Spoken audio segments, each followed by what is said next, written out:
भक्तजनों, हर हर महादेव। श्री शिव महापुराण भाषा तृतीय शतरुद्र संहिता की कथाएं हम सुनेंगे। शिव जी की लीला का वर्णन 23वां अध्याय। नंदीश्वर बोले, अब श्री शिव जी ने वृषभ रूप धारण कर गरजते हुए पाताल के उस विवर में प्रवेश किया। उनकी प्रचंड गर्जना से नगर गिरकर ध्वस्त हो गया। पूर्ववासी व्याकुल हो गए। वृषभ रूपधारी शंकर जी ने उपद्रवी शिव पुत्रों का सामना किया, जो धनुष बाण लिए सर्वदा संग्राम ही किए रहते थे। उन वीर विष्णु पुत्रों ने क्रुद्ध हो शिव जी पर आक्रमण किया। बैल रूप रुद्र ने अपने सींग से खुरों से उन्हें मारा। कुपित रुद्र की उस मार से विष्णु के कितने ही पुत्र प्राण रहित और मूर्छित हो गए। ये जानकर भगवान विष्णु उस विवर से बाहर निकले। उन्होंने अपने सुतों को मारने वाले वृषभ रूपधारी रुद्र को देखकर उन पर अपने बाणों और दिव्य अस्त्रों का प्रयोग किया, परंतु पर्वत निवासी रुद्र ने उन विष्णु के सब अस्त्रों को काट डाला। साथ ही उन वृषभ रूप शंकर जी ने अपने महाघोर गर्जना एवं क्रोध से सारे जगत को कंपित कर दिया। माया से मोहित विष्णु जी को अपना हरि न जानकर कूद कूद कर खुरों और सींगों से उन्हें विदीर्ण कर दिया। विष्णु उनके प्रभाव से प्रहार को सहन न कर सके और शरीर से शिथिल तथा व्याकुल हो गए। पश्चात उन्होंने बैल रूप से विहार करते हुए भगवान शंकर को पहचाना। तब उन वृषभ रूपधारी पार्वती पति को पहचान कर विष्णु जी ने कहा, हे देवादिदेव महादेव, करुणा के सागर प्रभु, मैं मूर्ख हूँ जो आपकी माया से मोहित हो आपके साथ युद्ध किया। भला कोई अपने स्वामी से युद्ध करता है? हे प्रभु, मुझ पर कृपा कर मेरे अपराध को क्षमा कीजिए।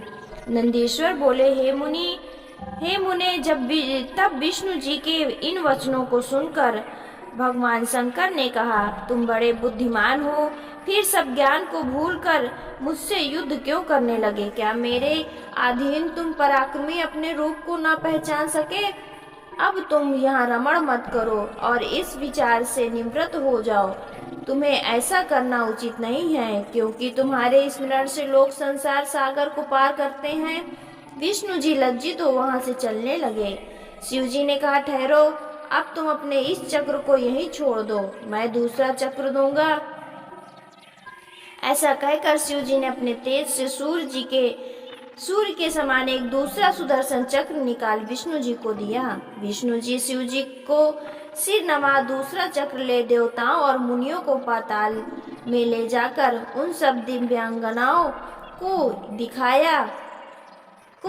यह आज्ञा दे दी कि इनमें से जो चाहे जिसे चाहे उसके साथ विहार करे। ये देख शिव जी ने उन सबको भी रोका और कहा, इसके लिए मैं ये श्राप देता हूँ कि जो भी ऐसा करेगा भस्म हो जाएगा।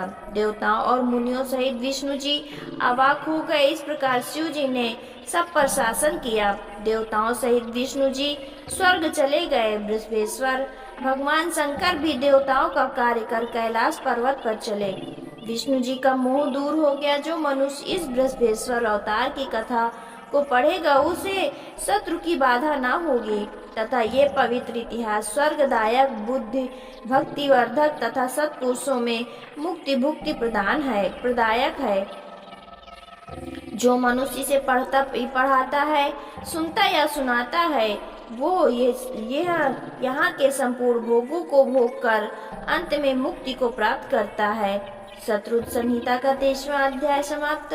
24वां अध्याय पिपलाद चरित्र की कथा हम आगे सुनेंगे।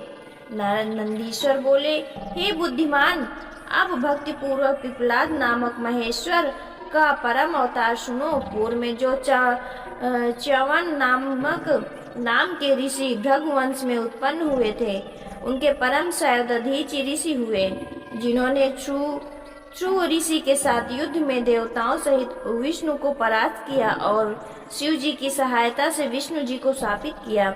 उनकी स्त्री सुवर्चा बड़ी पतिव्रता थी और उन्होंने भी देवताओं को श्राप दिया था और उन्हीं सुवर्चा से महर्षि पिपलाद की उत्पन्न हुई, जो नाना प्रकार की लीलाओं में कुशल और तेजस्वी महादेव थे।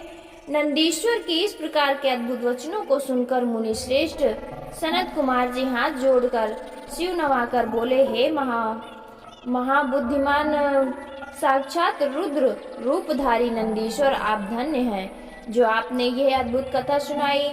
हे शिलाद पुत्र, हे तात, ध्रुव के साथ विष्णु जी का संग्राम और श्राप की कथा मैंने ब्रह्मा जी से भी सुनी थी, परंतु सुवर्चा के श्राप को नहीं सुना था।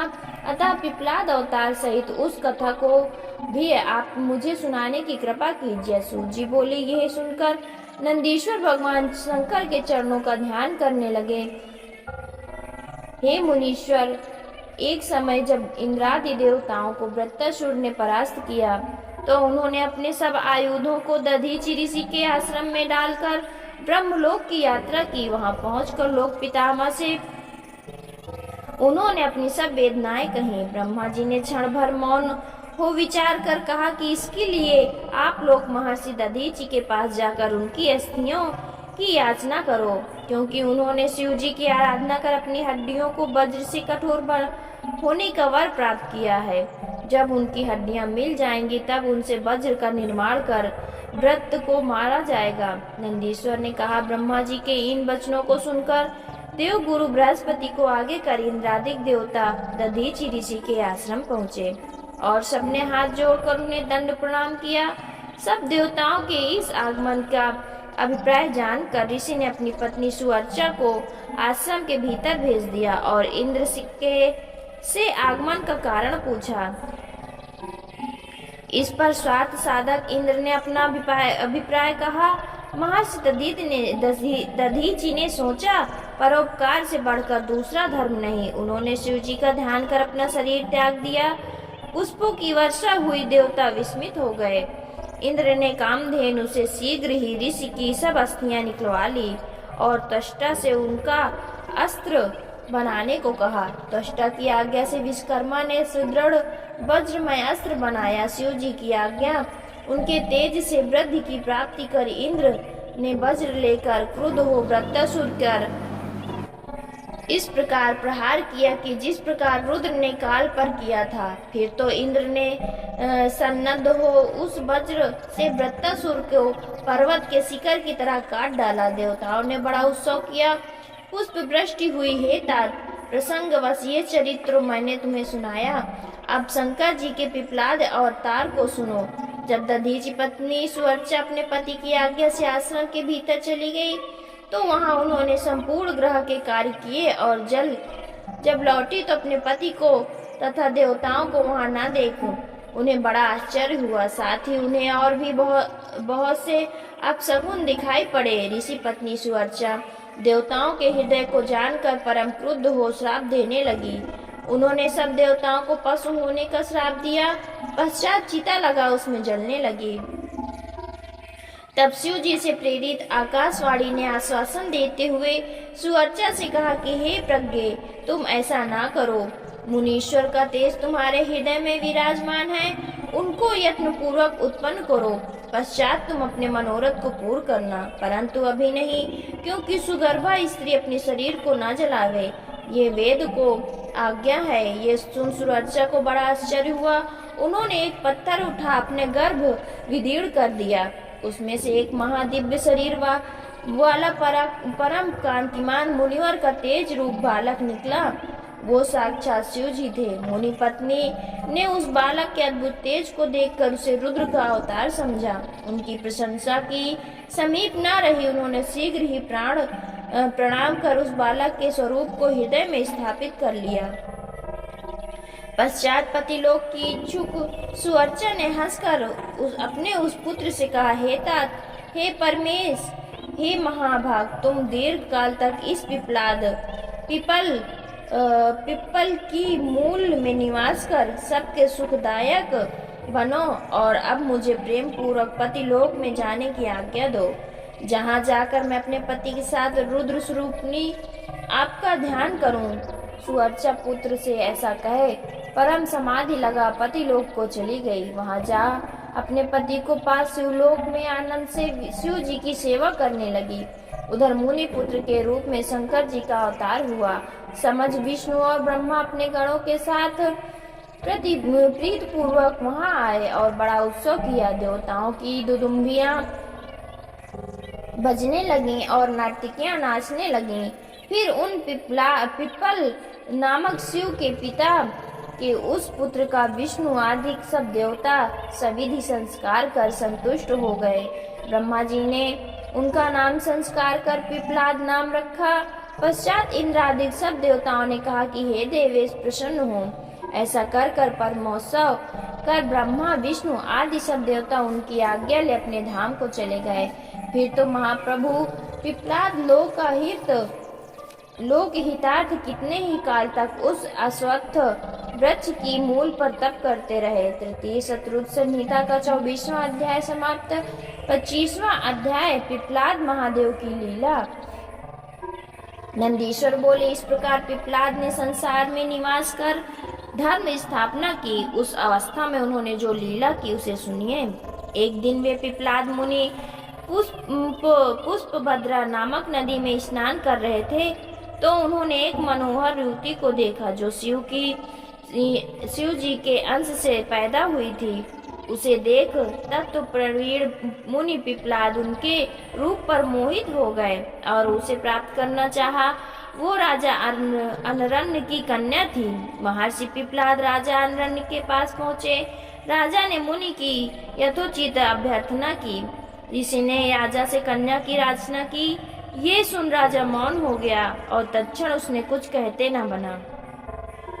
पिप्पलाद ने कहा, या तो युक्ति पूर्वक कन्या दो अन्यथा मैं तुम्हारे सहित समस्त सबको भस्म कर दूंगा। राजा ने भयभीत हो मुनीश्वर को सर्व भूषण अलंकृत अपनी पूर्व कन्या प्रदान की।